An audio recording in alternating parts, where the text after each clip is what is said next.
DOJ will now interview in all. You know, things have become crazy when the boss needs to step in and set individuals straight. What's more, the liberal war on free speech in this nation is recently that wild. Americans can't protest, watch a speech, or express a conclusion any longer without getting assaulted. In some cases, actually. It's the reason Jeff Sessions is prepared to intervene in school free speech cases, and to toss the full weight of the Justice Department behind assaulted conservatives. Via Breitbart. Decrying what he sees as political correctness run amok, Attorney General Jeff Sessions said Tuesday the Justice Department will support students who sue universities claiming their free speech rights were violated. In declaring free speech under attack on college campuses, Sessions dove into the issue of conservatives who argue their voices are being drowned out on college campuses. Speeches by right-wing figures have been derailed by protests and threats of violence. That last paragraph is outrageously understating the obvious. Sense, honest truth, conservative voices are being muffled on school campuses. Consider the evidence. Milo Yiannopoulos endeavored to talk, and there were riots. Ann Coulter attempted to talk, and the college just crossed out her appearance. What's more, dislike the colleges didn't need these speakers there in any case. They took their invitations back, after an excessive number of leftist students grumbled. Or, then again, rather, just had a BTCH tantrum. And keeping in mind that I'd love to state that the free speech disapproved of era of youthful college scholastics, dreadful of what might occur in an America overwhelmed by an overbearing hive mind, rose to the event and requested that the right voices be permitted to talk, with the goal that the left brains should think about, consider, and acknowledge what a great thing the First Amendment is for this delicate nation. It just didn't occur that way. Which is the reason the main recourse for most college conservatives is to sue the college. Furthermore, request that they regard the First Amendment. Also, that is only a hell of a lot easier demanding to do on the off chance that you have the U.S. Attorney General at your back. What's more, he does. Protesters are now routinely shutting down speeches and debates across the country in an effort to silence voices that insufficiently conform with their views, Sessions said. As he spoke, the Justice Department announced it would lend its support to a student who argued his rights were violated when administrators limited where he could preach Christianity on campus. Sessions coordinate his words with his deeds. We could utilize more folks like that in D.C. What do you think about this? Do not hesitate and write your thoughts in the comment section below. Thank you for reading. H.T. Breitbart.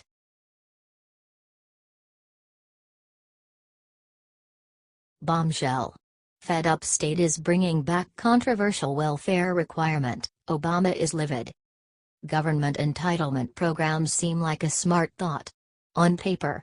Be that as it may, as a rule, they are mishandled by individuals, making an enormous weight on the citizen. The main genuine solution is to get as many people as possible off these programs. That will urge them to help themselves. However, how? There has been one extraordinary answer for the issue. Many states have begun doing it.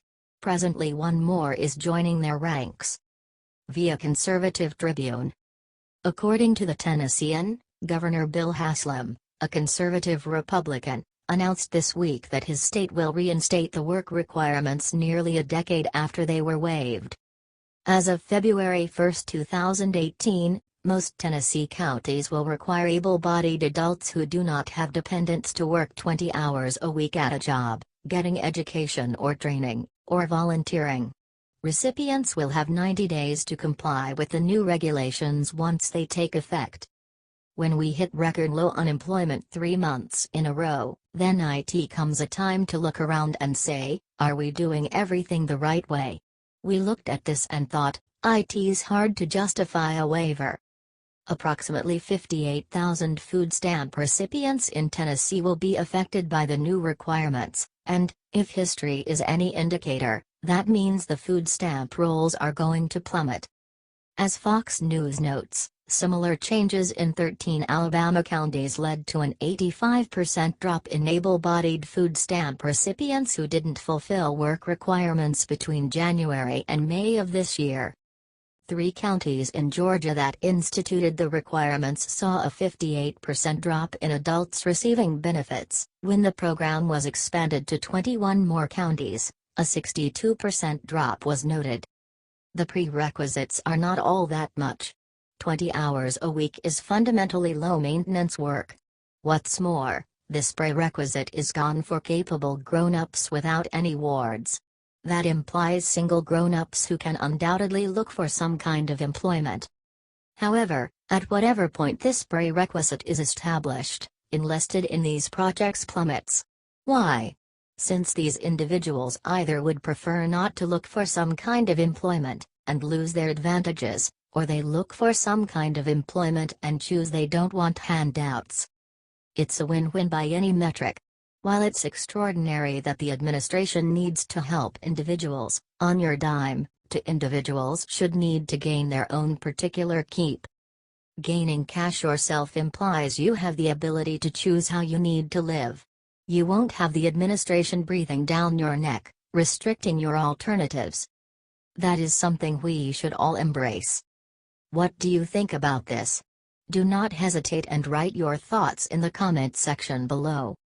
Thank you for reading. HT Conservative Tribune.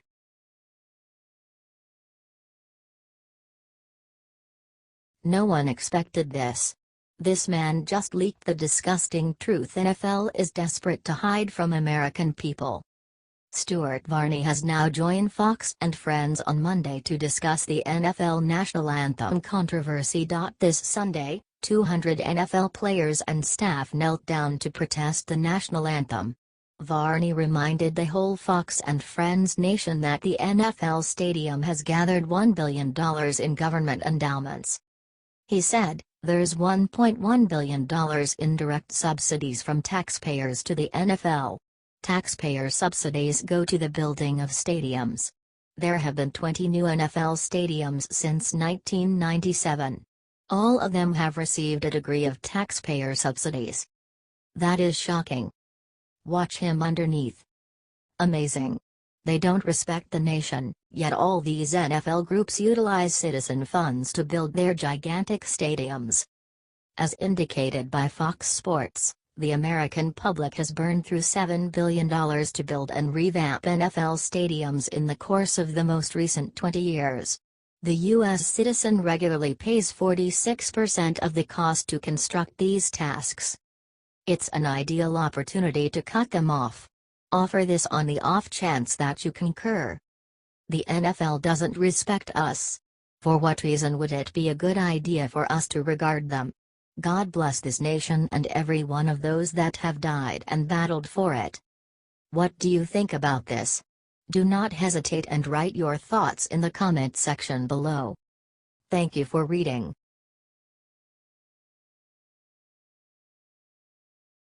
Look what Maine governor took away from Lib sheriffs, they are furious. Lib philosophy has spread so profoundly in America, it's even in law enforcement. Which is the reason this next sentence will sound abnormal. An elected official just signed a law that makes law enforcement authorities comply the law. On the off chance that it sounds abnormal. Well, it is. However, Maine Governor Paul LePage has been experiencing difficulty getting his sheriffs to work with ICE. So he's sent them a message: comply, or I'll fire you. Via Daily Caller. Republican Maine Gov. Paul LePage vowed to fire any sheriff who defied his order to cooperate with federal immigration enforcement officials. LePage explicitly threatened to remove any sheriff who refuses to comply with ICE requests to extend the detention of arrested individuals suspected of violating federal immigration law. You may ask why a senator needs to proclaim that he will fire somebody who will oppose the law. Also, the appropriate response is, well, the law is slow. In the event that a local sheriff arrests somebody, books him, and after that anticipates releasing him, he, as a rule, can't hold him past his release date. Much of the time, That date is something close to 24 to 36 hours after the arrest. To put it plainly, in case you're arrested amid some kind of public fight, however, aren't charged, you'll be released after a particular time. Furthermore, you can't be held past that time, unless there's a particular charge against you, or a warrant out for your arrest. What's more, unless, obviously, you're in the nation illicitly. The issue, however, is this current: there's truly no system set up for ensuring that local law enforcement holds somebody until the point when ICE arrives. That is the reason it's typically called an ICE request instead of an ICE order. Influencing an ICE to ask for a request would require a considerable measure of lawful paperwork and court dates. The law is slow. Also, it's the reason Governor LePage chose to make it an unequivocal request, however of his own, which is considerably quicker. What's more, he had justifiable motivation to do as such.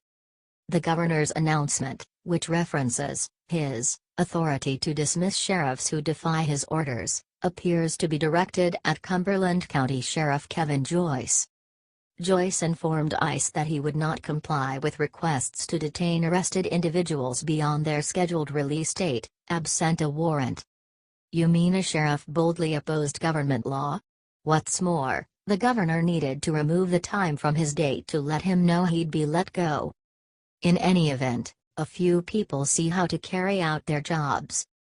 What do you think about this? Do not hesitate and write your thoughts in the comment section below. Thank you for reading. HT The Daily Caller.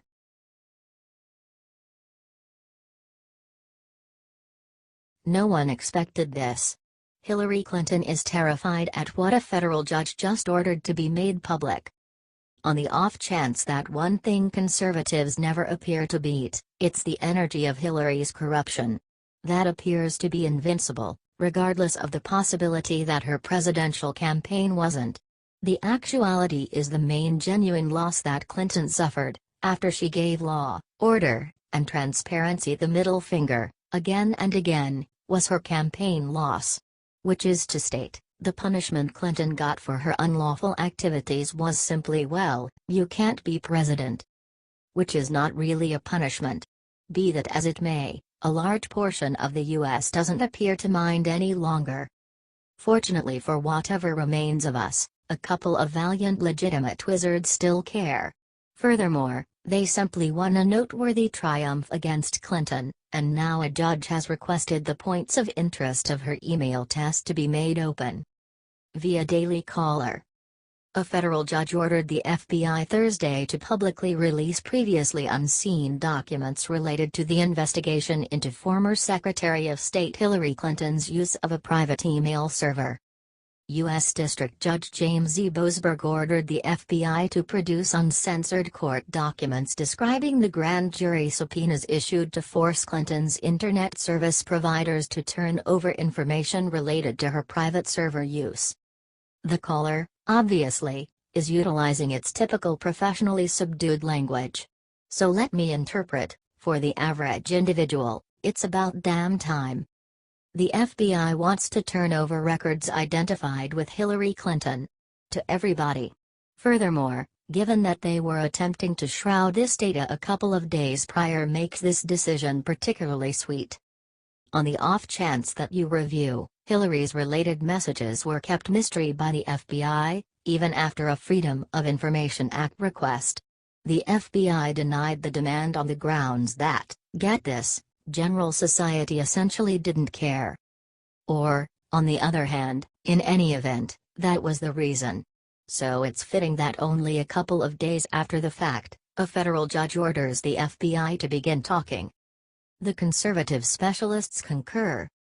I applaud the court's opinion. The government attempted to end a case with evidence no one could review. This order makes public those details. Americans should have an opportunity to contest the relevance of the government's facts. This is the main significant triumph against Clinton's unlawful server use since, well, ever. Every other person has failed. Stay tuned. This might be the initial move towards justice. What do you think about this? Do not hesitate and write your thoughts in the comment section below. Thank you for reading. HT The Daily Caller.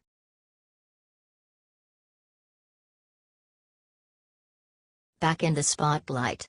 Bernie Sanders caught in $450,000 corruption scandal, he can't escape now.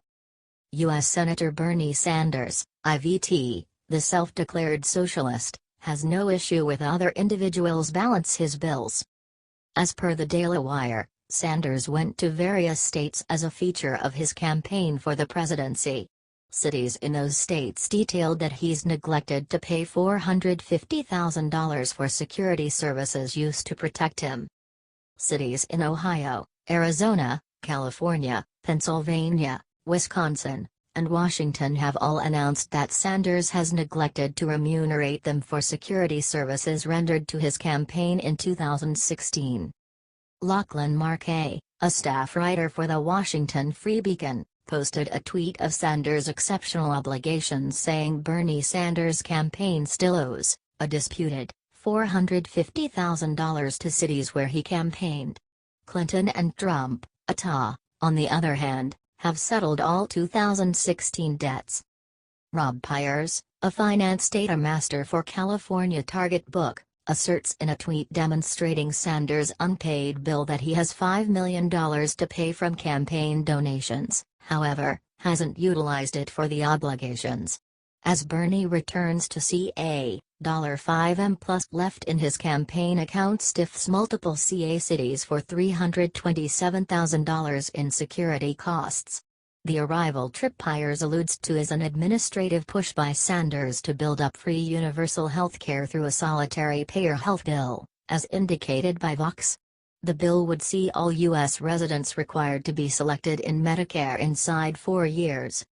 The bill dispenses with every restorative cost from those enlisted and requires the administration to take care of everything. Keeping in mind the end goal to do this, the administration will build up a duty climb, assessed to be in the trillions of dollars. The Medicare for All Act assumes that U.S. natives are qualified for nothing boundless health care, aside from restorative trivial items like plastic surgery.